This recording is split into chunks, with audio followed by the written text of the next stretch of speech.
Eu sou o professor Antônio Marcos, bem-vindos ao nosso canal Administração Antônio Marcos. Nós estamos trabalhando numa série sobre gestão de pessoas ou gestão de recursos humanos.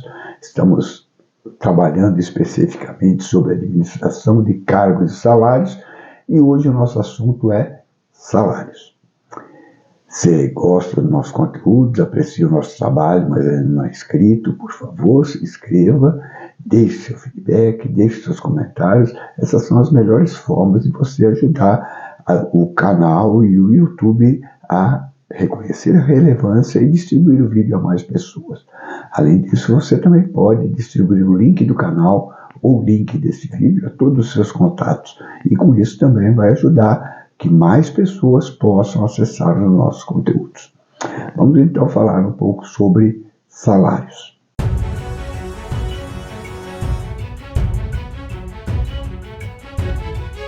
Conforme já definimos, salário é a conta prestação em dinheiro recebida periodicamente por uma pessoa por serviços prestados regularmente. Vamos estudar nesse vídeo os seguintes tópicos relativos à remuneração. Definição ou estabelecimento da remuneração. Qual será a remuneração? O quanto será pago?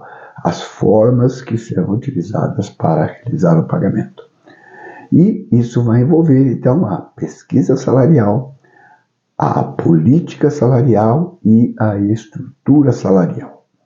O outro tópico que nós vamos ver é plano de cargos e salários. E, por último, subsistema de benefícios. A pesquisa salarial é, então, o primeiro componente da definição da remuneração. É um instrumento que vai possibilitar conhecer as práticas e médias salariais em um determinado mercado. Nós podemos encontrar pesquisas prontas, que podem ser compradas pelas organizações, mas essas pesquisas prontas podem apresentar problemas relativos à estrutura dos cargos, a objetivos e à metodologia. Os objetivos de pesquisas prontas podem não ser compatíveis com os interesses da organização. A metodologia empregada para a realização da pesquisa, as empresas pesquisadas e a própria estrutura de cargo. Será que é compatível com a estrutura de cargo adotada pela organização? Então, se possível, sempre que for possível, o melhor é desenvolver a própria pesquisa pela organização.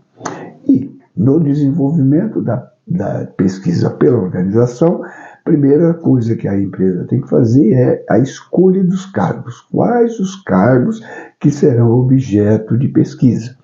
Às vezes, nem todos os cargos existentes na organização é interessante para a organização que seja feita a pesquisa de mercado, a pesquisa salarial de mercado.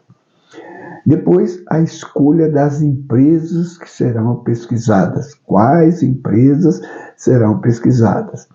Depois tem que fazer o planejamento da pesquisa, a coleta de dados, o tratamento desses dados e trabalhar os resultados, gerando os gráficos e as análises necessárias para a utilização dessas informações na definição da política salarial da organização. A segunda etapa é a política salarial. Política salarial é instrumento de definição dos parâmetros salariais que serão adotados na organização, definindo as normas e procedimentos. E isso irá contemplar uma série de itens, uma série de tópicos. O primeiro deles é a geração do manual de descrição de cargo. O segundo é o manual de avaliação de cargos. Tudo isso utilizando as informações obtidas pelo trabalho já realizado no vídeo anterior que nós vimos, que eu vou deixar o link aqui embaixo. Aí nós vamos definir, com base na descrição de cargos, na avaliação dos cargos, a estrutura salarial. Qual a estrutura salarial que é a mais adequada para a minha organização? Vou definir se alguns cargos ou cargos que terão remuneração variável e que tipo de remuneração variável serão adotados. Comissão, participação dos lucros, bonificação por desempenho, que tipo de remuneração variável será utilizado. Tudo isso na definição, então, da política salarial. Depois, quais as políticas para aumentos salariais por mérito? Quais as condições? Existem condições específicas para determinados cargos? Então, tudo isso tem que ser definido, então, dentro desse item da política salarial. Os critérios de promoção, né? Mudança de cargo para uma faixa salarial superior. Quais serão os critérios utilizados? Serão somente promoções verticais ou poderá haver promoção oblíqua, né? No sentido lateral? Outra definição importante na política salarial, os reajustes gerais e as atualizações de faixas. Como serão realizados?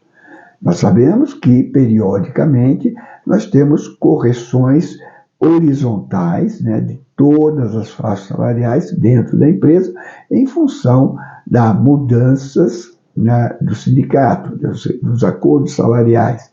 Como serão tratadas, então, essas mudanças gerais e como serão realizadas a atualização das faixas salariais em função desses reajustes gerais.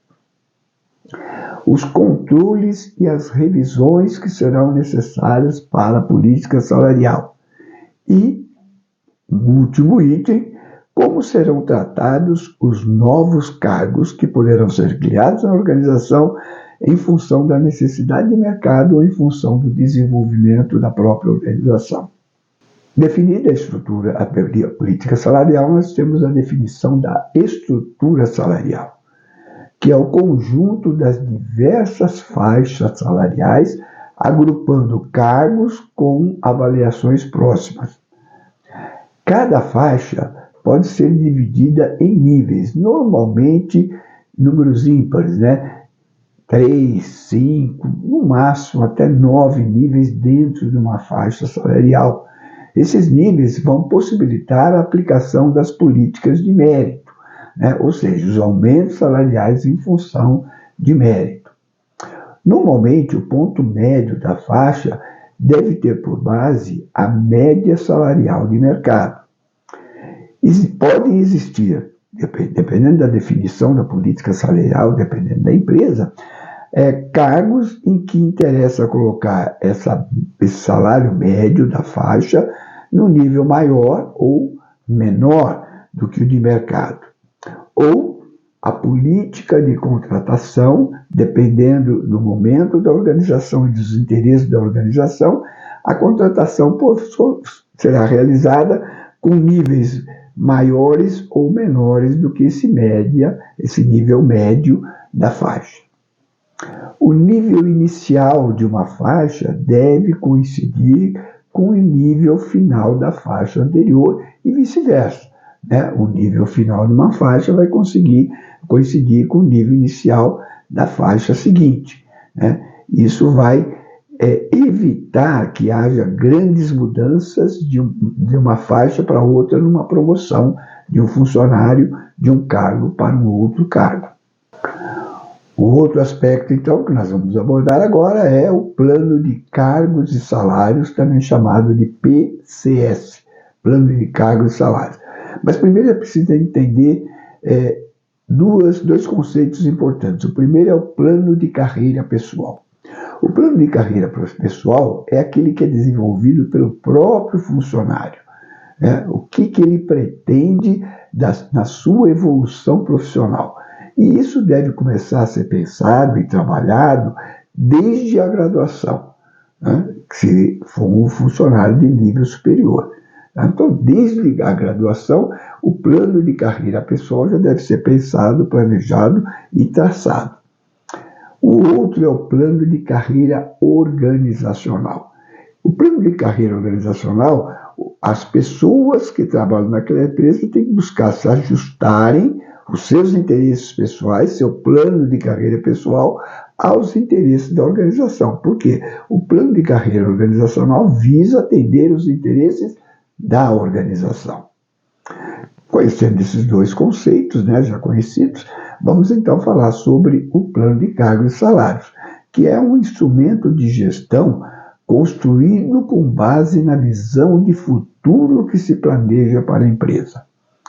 E esse plano, ele deve observar, ou deve levar em consideração, primeiro, a sustentabilidade da empresa. Ele tem que ser viável para a situação econômica presente e futuro da organização. Depois, o equilíbrio interno, né, nas relações entre todos os cargos, todas as atividades dentro da própria organização. E, finalmente, o equilíbrio externo da organização com as organizações de mercado, principalmente aquelas concorrentes diretas, para que a organização não perca seus talentos e também possa, quando necessário, atrair talentos para a própria organização. Além das definições estabelecidas pela estrutura de cargos e salários, o plano de cargos e salários deve contemplar políticas de progressão de carreira. Como será o desenvolvimento das carreiras dentro da organização? E a migração de um plano de cargos e salários para o outro. Né? Nada é permanente. Né? Assim como também um plano de cargos e salários.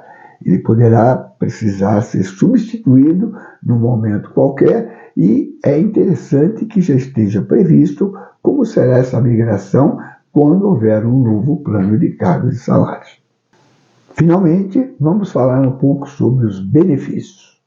Benefício é o conjunto de programas ou planos oferecidos pela organização como complemento ao sistema de salários.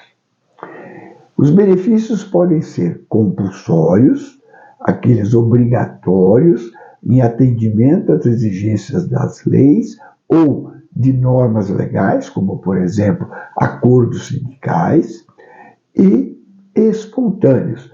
São os benefícios que a empresa delibera oferecer para atender ou necessidade dos empregados ou tornar o perfil da remuneração atraente e competitivo para determinados cargos dentro da organização. Um plano de benefícios irá definir para cada grupo hierárquico da estrutura organizacional os tipos de benefícios elegíveis. Espero que vocês tenham gostado do conteúdo. Aqui está a bibliografia que nós utilizamos como base ao desenvolvimento desse conteúdo. Aqui está também a frase que nós escolhemos para ilustrar tudo o que nós falamos hoje. Agora é a hora de deixar o seu feedback, positivo ou negativo, seus comentários. Não esqueça de divulgar o link do canal, o link desse vídeo a todos os seus contatos. Muito obrigado e até o nosso próximo vídeo.